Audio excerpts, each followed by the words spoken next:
अस्सलाम वालेकुम रहमतुल्लाहि बरकातुहू। मैं मोहम्मद यूसुफ उमर अंसारी हज़रत ख्वाजा गरीब नवाज़ वेलफेयर एसोसिएशन महाराष्ट्र कमेटी का सेक्रेटरी। आप देख रहे HKJN न्यूज़ चैनल यानी हिंदुस्तान की ग्राउंड लेवल न्यूज़, जो दीनी और दुनियावी दोनों मसले पे बात करती है। बहुत से लोगों के चैनल है तो दीनी है, बहुत से लोगों के चैनल है तो सिर्फ दुनियावी। जिसको मतलब एक चीज़ क्लियर समझ में आ गई कि जिसको दीन समझ में आ रहा है उसको दुनिया नहीं समझ में आ रही, और जिसको दुनिया समझ में आ रही है उसको दीन से मतलब भी नहीं। तो बहरकैफ बात करते हैं अब तक की हमारी कमेटी में एक हफ़्ते के अंदर जो काम किया है। तो कल से लेकर आज तक हम 35 से 40 मस्जिदों से मुलाकात की, और मुलाकात करने के बाद हमने सबको समझाया कि राज ठाकरे का ये भाषण आता रहेगा, और मस्जिद का जो बोंगों का मसला है वो सुप्रीम कोर्ट का क्या मसला है क्या नहीं, उस पर भी हम तवज्जो दे रहे। और जो सुप्रीम कोर्ट के 37 पेपर थे उस पेपर को हमने उर्दू में भी ट्रांसफ़र करवाया।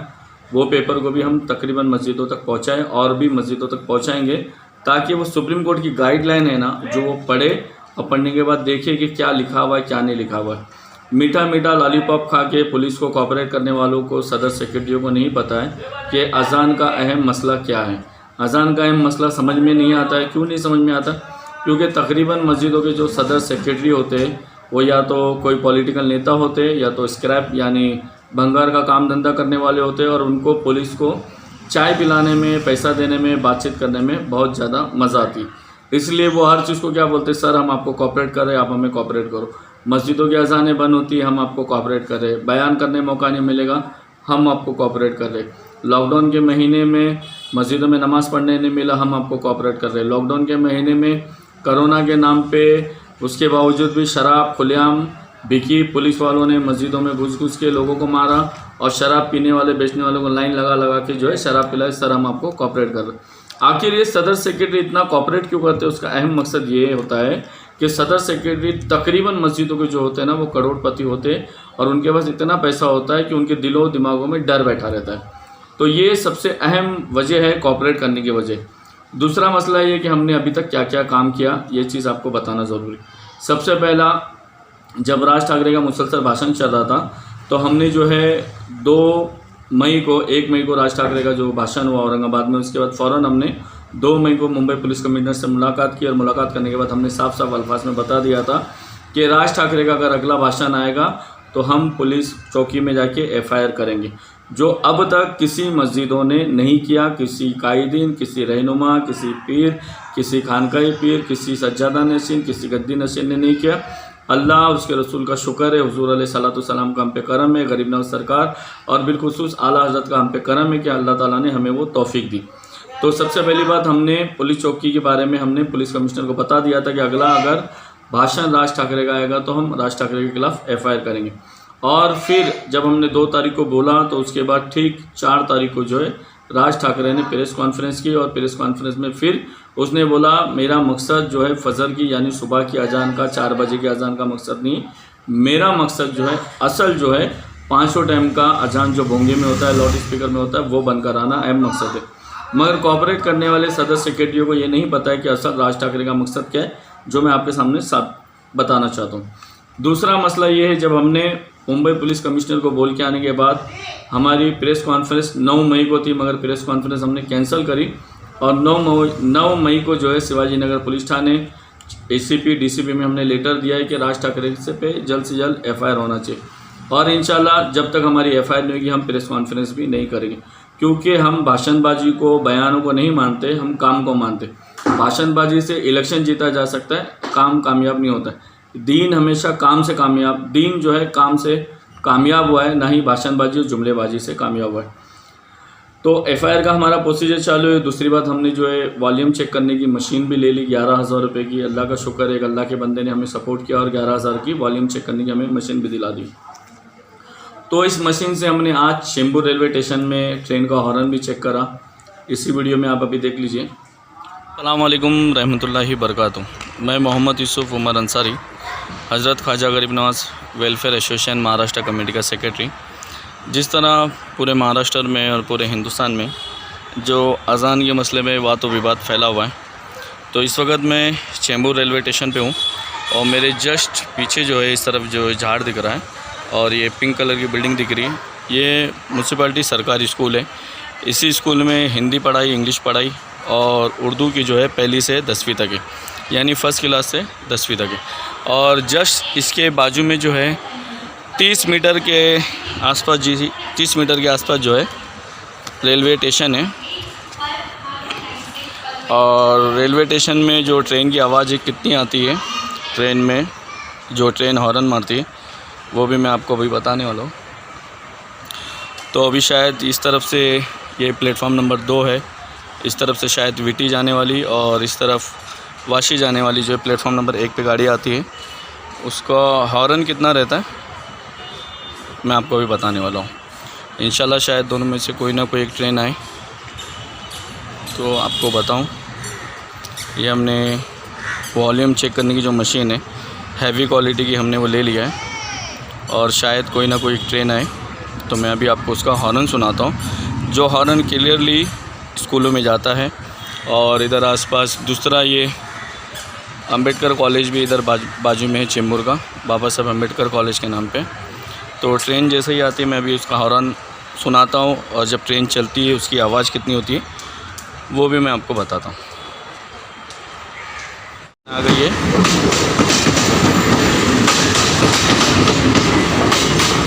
ट्रेन आ गई है। ट्रेन का आवाज़ आप देख सकते हैं।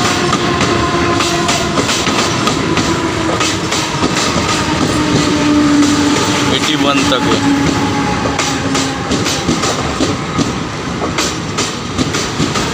ट्रेन की आवाज़ जो है 81 तक है और ट्रेन जब हॉर्न मारेंगी वो भी मैं आपको सुनाऊंगा कि ट्रेन का हॉर्न कितना है।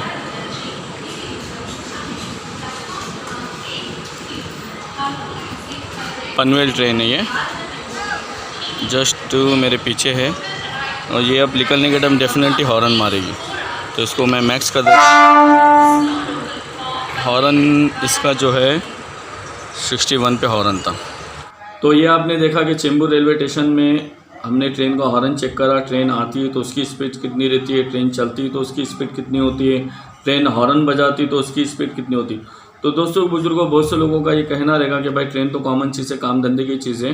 तो उसी तरह ट्रेन जैसे काम धंधे की चीज़ है, उसी तरह इस्लाम में अज़ान बहुत अहम चीज़ है। ये मुसलमानों को समझ में आना चाहिए। और यही चेंबूर स्टेशन में जो है इसके पास एक बाबा साहब अम्बेडकर कॉलेज है, दूसरा चेंबूर रेलवे स्टेशन स्कूल यानी म्यूनसिपलिटी स्कूल, और इसमें 1वीं से लेकर 10वीं तक पढ़ाया जाता है। और उर्दू स्कूल भी है, हिंदी स्कूल भी है, इंग्लिश स्कूल में। और यही स्कूल में मैंने 3री क्लास तक पढ़ा हूँ, ये वही स्कूल है। तो एक चीज़ समझ में आ गई कि रेलवे स्टेशन पहले बना है बाद में स्कूल बनी, या पहले स्कूल बनी बाद में रेलवे स्टेशन बना है, या तो सेंट्रल गवर्नमेंट से गलती हुई जिन्होंने स्कूल के बाजू में रेलवे स्टेशन बना दिया है, या एजुकेशन मंत्री से गलती हुई जो स्टेशन के बाजू में स्कूल बना दिया गया। मेन मुद्दा तो पढ़ाई का है ना, मेन मुद्दा आराम का है। तो पता चला कि स्कूल जो है रेलवे स्टेशन के नज़दीक हो सकती है, रेलवे स्टेशन स्कूल के नज़दीक हो सकता है। दूसरा मुद्दा ये है, कल हम एयरपोर्ट का चेक करने जाएंगे कि प्लेन उतरने के टाइम कितना आवाज़ होती है और प्लेन उड़ने के टाइम कितनी आवाज़ होती है। तो आज हमने अभी तक किए हुए काम ये है, ये पेपर मैं आपको इस वीडियो के साथ में भेजूँगा। नवनीत सिंह राणा 23 मई को जो है 23 अप्रैल को जो भाषण देती है कि मैं उद्धव ठाकरे सीएम के घर पे जो है हनुमान चालीसवा पढ़ने जाओगी। कितना अजीब सा लगता होगा कि हनुमान चालीसवा पढ़ने वाला भी गैर मुसलमान यानी हिंदू, और जिसके घर पे हनुमान चालीसवा पढ़ाया जा रहा है वो भी गैर मुसलमान हिंदू, हमारे जो महाराष्ट्र के सीएम है उद्धव ठाकरे साहब जो है। मगर एक बीजेपी की नेता जो महाराष्ट्र से खासदार एमपी है और महाराष्ट्र के सीएम जो हिंदू है, उनके घर में हनुमान चालीसवा पढ़ने जाती है तो 24 तारीख यानी 24 अप्रैल को उनके ऊपर एफआईआर हो जाती। तो पहली मांग हमने ये करी है कि नवजीत सिंह राणा पे जो है एक महिला है, उनके ऊपर हनुमान चालीसवा पढ़ने पर अगर एफआईआर हो जाती है तो हमारी जितनी मस्जिदों पे हनुमान चालीसवा पढ़ा गया, जितनी मस्जिदों के पास झंडे लगाए गए, जितनी मस्जिदों के पास हनुमान चालीसवा बजाया गया, उन कितने लोगों पे एफआईआर हुई है। हमने महाराष्ट्र गवर्नमेंट से आईटीआई के ज़रिए ये हमने मांग की है। और नवजीत सिंह राणा जो है एक महिला है, उसकी हमने एफआईआर कॉपी मांगी, ये पहला। दूसरी चीज़, हमेशा राज ठाकरे जो है वो बताता है कि अजान एक सामाजिक मुद्दा है, धार्मिक मुद्दा नहीं। तो आखिरकार महाराष्ट्र में अजान होने से कौन से समाज का माहौल ख़राब हो रहा है, मैं आपको बताता हूँ। सबसे पहली बात ये है हमने किसानों की कुछ डिटेल निकाली कि महाराष्ट्र में अभी तक जो है सालाना कितने किसान फांसी लगा रहे हैं। दोस्तों और बुजुर्गों, आपको अल्लाह रसूल का वास्ता इस वीडियो को ज़्यादा से ज़्यादा शेयर करना। इसमें महाराष्ट्र की पॉलिटिकल पार्टी है और मेहनत करके जो भाषण देने वाले उन लोगों की इसमें हकीकत जुड़ी है।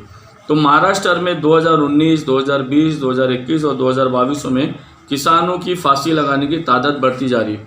2019 में 2000 किसानों ने फांसी लगाई, तो 2021 में 2200 किसानों ने फांसी लगाई, 2022 आते आते 2500 किसानों ने फांसी लगा रही। इसमें 9% किसान वो है जिनको मुआवजा नहीं मिला, यानी फंड पास हो गया उनके नाम पे, लोन पास हो गया, मगर उनके घर तक नहीं पहुंचा, मगर उनके घर पे वसूली करने वाले आ गए, तो उन्होंने इस डर से फांसी लगा दी। महाराष्ट्र में सालाना फांसी लगाने वाले किसान जो है 2500, यानी 2500 किसान जो है महाराष्ट्र में फांसी लगा रहे। उसके बावजूद भी महाराष्ट्र में किसानों का मुद्दा है नहीं, अजानों का मुद्दा है हमें।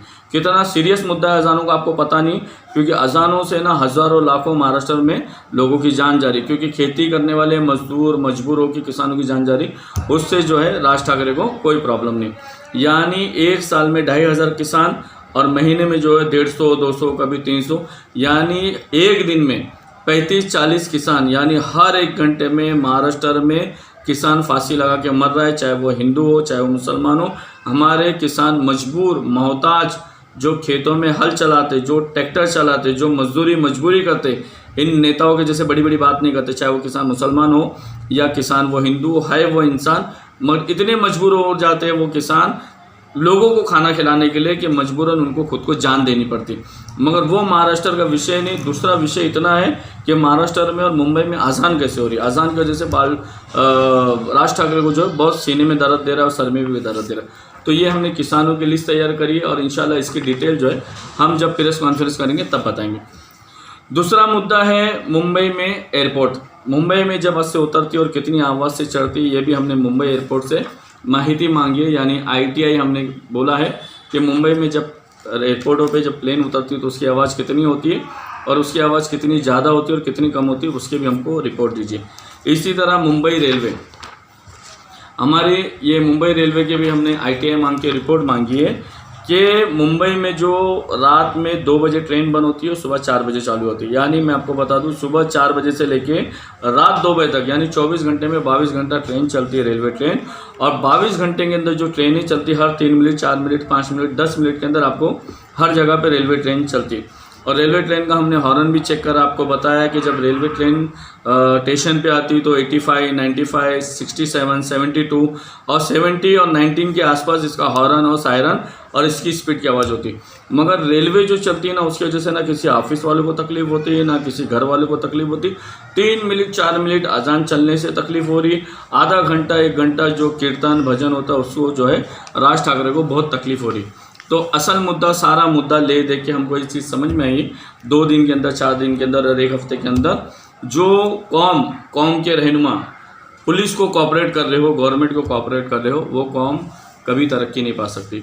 हमें मैदान बदर, मैदान करबला, मैदान उहद, मैदान जंग खंदक सुनाई गई, मगर इस ज़माने में हमको किस टॉपिक पे काम करना चाहिए, कौन से मसले पे काम करना चाहिए, हमारे पास इसका जवाब ही नहीं। आप उलमाए कराम से पूछेंगे तो आपको मैदान करबला, मैदान बदर, मैदान उहद लेके चलेंगे, 313 सहाबी का किस्सा सुनाएंगे, मगर इस वक्त कैसा काम करना चाहिए, कैसा अपने हक के लिए लड़ना चाहिए, ये आपको नहीं बताएगा। तो मैं आपको बताता हूँ, हर दौर में, हर ज़माने में जंग अलग अलग हिसाब की हुई है। हुजूर अलैहिस्सलाम साहबा के ज़माने में जंग आमने सामने की होती थी, तलवारों से, तीरों से होती थी। उसके बाद ज़माना औलिया कराम का आया, जब जादूगरों का और करामत का ज़माना आया।